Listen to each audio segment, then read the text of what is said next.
Everybody is Perch. How much sense does it make to take characters off the shelf for a while to kind of refresh and rebuild the interest in them? This was something that Marvel did. Well, I mean, lots of companies have done this from time to time.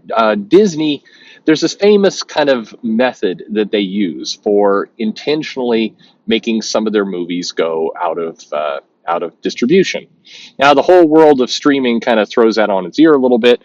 And while I'm sure that there is, and they have tried this idea of taking movies that they have the rights to just away for a while to kind of build up momentum, it doesn't have the same feel to it. Disney would distribute movies and then they'd take them away, and then they'd like, you need to buy it before it goes back in the vault. And that was actually their campaign.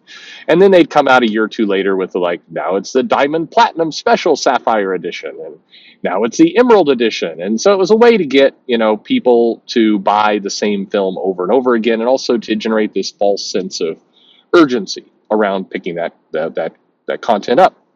It's a tried and true marketing strategy. So you can't kind of look at that and say, well, this doesn't work. This isn't how people think. It does work. There's data and math and proof that it works. Is it annoying? Hell yes, it's absolutely annoying. Nothing is, if you go back in time 20 years and you're like, I would like to watch, Robin Hood, the old Disney movie with the fox. I would like to watch that. I cannot watch that because it's out of distribution. Now I'm going to have to go hunt around a video store to try and find out who has a copy of this thing, and that's the world of nightmares. All you millennials, you have no idea how lucky you are to have not had to deal with that crap. But anyway, actually, I think the millennials did have to deal with that crap. It's this new generation of people, and that's how it used to be. So, does this work for comics? Well, the big publishers seem to think so. A while back, Marvel took, in effect, Thor out of circulation and basically weren't publishing stories with him for a while. And then when he came back, they put, a big writer, big artist. I think Oliver Copiel was the artist they picked, and they relaunched this series, brand new number one and everything else, and it sold really, really well. Well, I mean, it also was basically the House of M artist who'd gotten super hot, being put on a brand new number one book, and that. So the creative team, the part that I've always argued, and there's no way to really prove it. Well, I mean, there is a way to prove it, but we don't have data to for sure say I'm right or not, but I strongly believe it, is you could have basically taken Thor, which as a title was a little bit aimless, and basically relaunched it with a huge creative team, and it would have seen a similar bump than basically waiting the time they waited and doing it that way. I think that that's the folly of a lot of the relaunches is this idea that, hey, we want to kind of spice things up, we want to get some new attention on this book, let's reboot it, let's relaunch it. If you put like a major creative team on that relaunch, then it will do great. It will sustain its sales great. It will tend to last. As much as fans and customers complain about renumbering and all the rest, they'll put up with whatever number you want to slap on that cover if they feel like the team who's working on it has a good story, good art, good number of different factors. It could have a really, really good hook, a good story. It could have a very, very hot writer that everybody wants to show up. That's kind of the same as a good story. It could have a very hot creative team. I mean, look at the brand new Donny Cates Thor series, as long as we're talking Thor relaunches. That first issue and that series had a lot of buzz to it, even though the artist was not like a superstar artist. There's nothing wrong with that artist. That artist is a good artist. The name is, I'm spacing on the name, or somebody in the comments will say, "Hey, dumbass," and they'll put the name there, and I'll remember. But I almost to the point. This is a perfectly good artist. The work looks good in the book. Nothing wrong with it, but they're not like this industry known artist. If you put some of the hottest people, if you put Oliver Copiel on the book, that's going to sell based on Copiel's name. If you put Jim Lee on the book, it's going to sell on Jim Lee's name, as we saw with Batman Hush.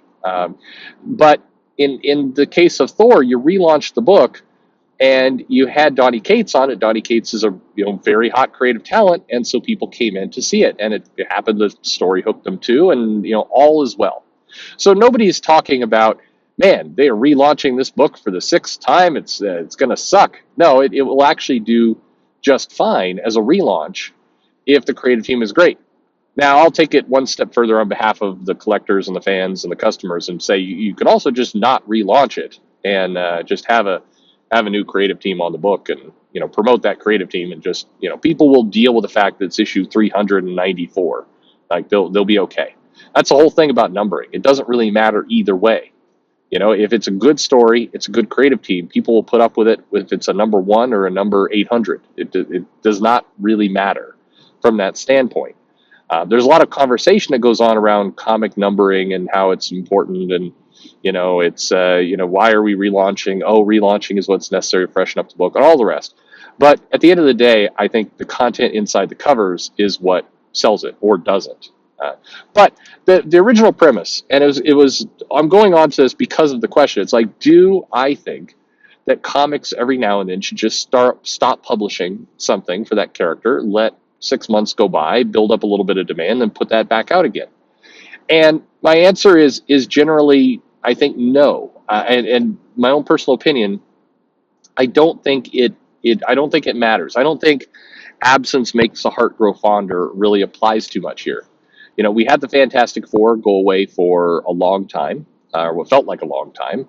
We had a big conclusion story that happened in Secret Wars, and then there was no Fantastic Four book for, I think, at least 2 or 3 years. I think they put the new Fantastic Four book out in 2018. Is that right? Or 2019? Maybe it was 2019. I should remember that. Anyway, they put this new book out. It had been gone for a while. The first issue got great sales, and then it very quickly went right back to where it was. That absence didn't keep the title going strong. I guess that's not completely fair. It didn't go back down exactly where it was, but it's like, it was doing like 5,000 copies more. It was not significant enough, like all this pent-up Fantastic Four demand had been generated by it being off the shelves, and then suddenly everybody came back in droves and bought the book. If you would have relaunched the book, I think it was Sarah Pacelli and Dan Slott, if you had launched that title with all the variant covers and all the hype around it like 1 month after you canceled it, I have a feeling the sales numbers would have been right about the same. I don't think that absence did too much for it. And so it begs the question, if it worked for Disney, why doesn't it work for comics? Well, I think there's a number of differences and why they're not the same, because I've gone to a number of retailer summits and speeches where, David Gabriel or somebody will stand up and talk about how, taking the book off the shelves can help generate demand and interest, as if it's a fact. But I don't think there's any stats to really back that up. And they often point to the Disney movie example, like I did. But the Disney movie example is for a one-shot movie. It's for a one property thing. There's only one movie. It's not like an ongoing series. It's not like we're going to say, hey, The Simpsons has been on for a long time, and we're just going to go and we're going to skip 3 years, and then The Simpsons will come back and it'll be hotter than ever. That wouldn't happen. It's very unlikely that would happen. And certainly for ongoing things like that, I think whatever initial buzz you might get, you would lose pretty rapidly. So this doesn't hold up as logic. And comics are not like movies in that, there's lots of comics being produced every month that are new.